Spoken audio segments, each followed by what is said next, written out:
Perkembangbiakan tidak langsung kita sebut sebagai vegetatif. Vegetatif adalah perkembangbiakan yang dilakukan secara tidak kawin ya teman-teman. Jadi tidak ada pertemuan antara sel kelamin jantan dan sel kelamin betina. Nah, perkembangbiakan vegetatif dibagi menjadi dua, yaitu alami dan buatan.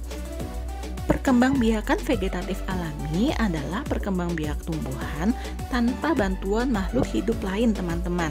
Jadi proses perkembangbiakan ini secara alami terjadi pada tumbuhan itu sendiri, teman-teman. Untuk perkembangbiakan vegetatif alami ada beberapa macam. Yang pertama ada tunas. Tunas adalah perkembangbiakan individu baru yang tumbuh dari tumbuhan induknya.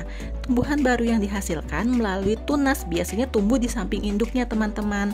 Nah, selanjutnya individu-individu baru ini akan berkembang, membentuk suatu rumpun atau kelompok.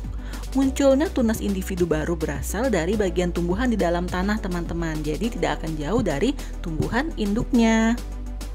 Untuk contoh tumbuhan tunas ada pisang, bambu, pinang, dan tebu.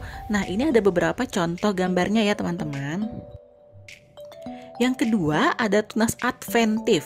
Nah, tunas adventif ini adalah cara tumbuhan untuk menghasilkan individu baru melalui sela-sela bagian tumbuhan. Nah, biasanya bagian tumbuhan yang menjadi tempat tumbuh untuk tunas adventif adalah daun dan akar, teman-teman.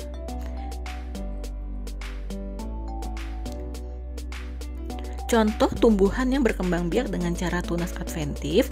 Yang pertama kalau pada daun itu ada cocor bebek dan wijaya kusuma. Sedangkan kalau yang pada akar ada cemara, sukun, kersen, dan kesemek. Nah, ini ada contoh untuk tumbuhannya ya teman-teman. Nah, selanjutnya ada umbi lapis atau bulbus, teman-teman. Nah, ini merupakan bagian tumbuhan yang berupa batang yang berada di dalam tanah. Bentuk umbi lapis merupakan modifikasi daun, yaitu lapisan daun berdaging sebagai tempat menyimpan cadangan makanannya. Untuk contoh umbi lapis ada bawang merah, bawang putih, bawang bombay, dan bakung. Ini sering kalian temuin di dapur kalian ya teman-teman. Selanjutnya ada umbi batang atau tuber, teman-teman. Nah, ini adalah batang yang tumbuh di dalam tanah. Batang tersebut berfungsi sebagai penyimpan cadangan makanan. Umbi batang mempunyai mata tunas yang akan tumbuh membentuk individu baru, teman-teman. Nah, untuk contoh umbi batang ada ubi jalar, ada kentang, dan ada talas ya. Ini ada contoh beberapa gambarnya. Selanjutnya ada umbi akar. Nah, untuk umbi akar ini adalah umbi yang beralih fungsi, akarnya digunakan untuk cadangan makanan, teman-teman. Nah, perkembangbiakan jenis tanaman ini melalui tunas yang tumbuh dari bekas batangnya, sehingga akan mendapat individu baru dari tanaman itu. Nah, untuk contohnya ada wortel, bengkoang, singkong, dan dahlia. Selanjutnya ada rizoma atau akar tinggal. Nah, rizoma lebih dikenal di masyarakat sebagai rimpang ya teman-teman.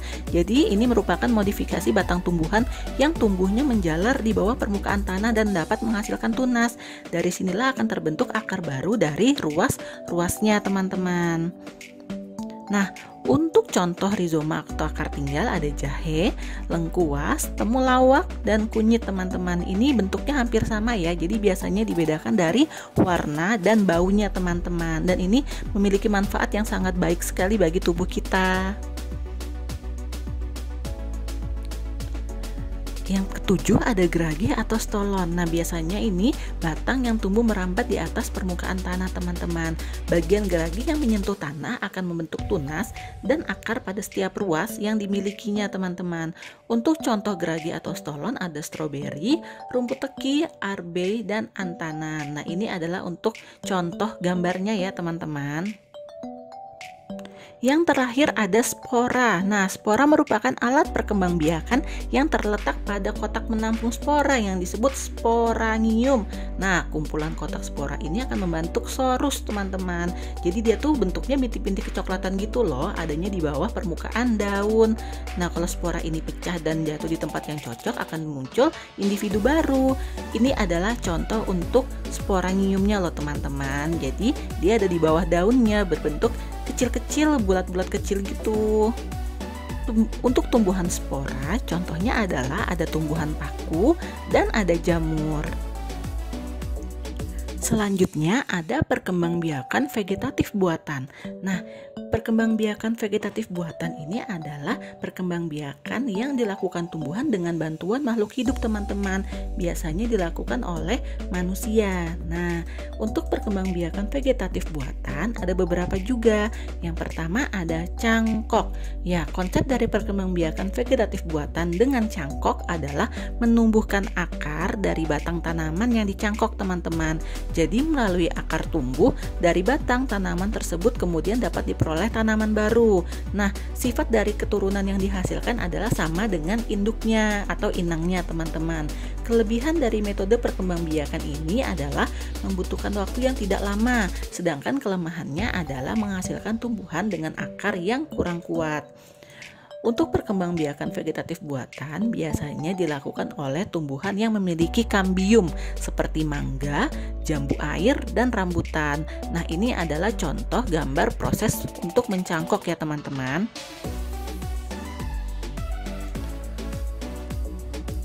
Perkembangbiakan vegetatif buatan yang kedua ada stek, teman-teman.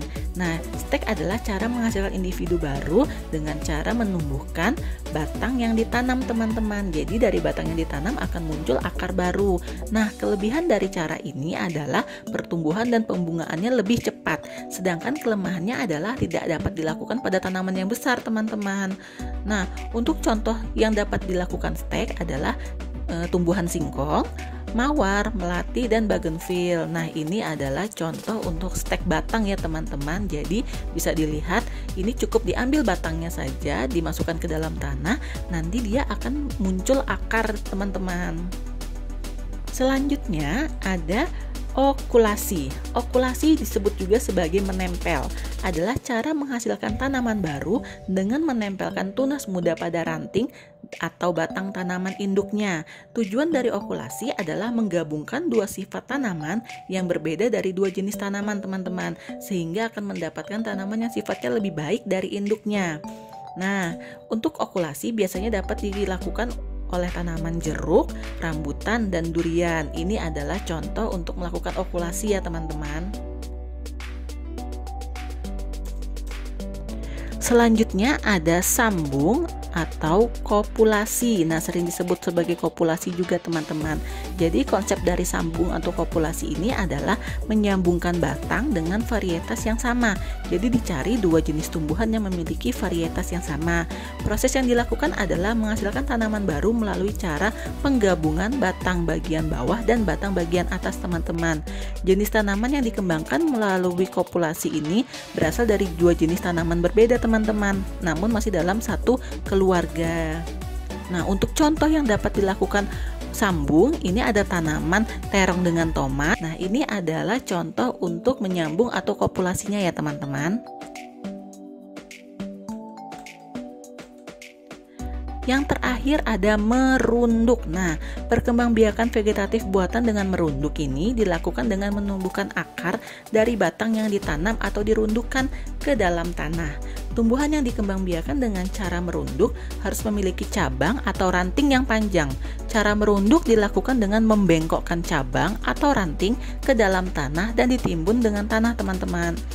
Nah, contoh tumbuhan yang dilakukan dengan cara merunduk ada melati, kangkung, apel, dan alamanda. Nah, ini adalah contoh untuk proses merunduk ya teman-teman. Nah teman-teman, jadi itu tadi materi tentang perkembangbiakan vegetatif atau perkembangbiakan tidak langsung pada tumbuhan ya. Jadi kita sudah mengenal ada dua jenis perkembangbiakan tumbuhan.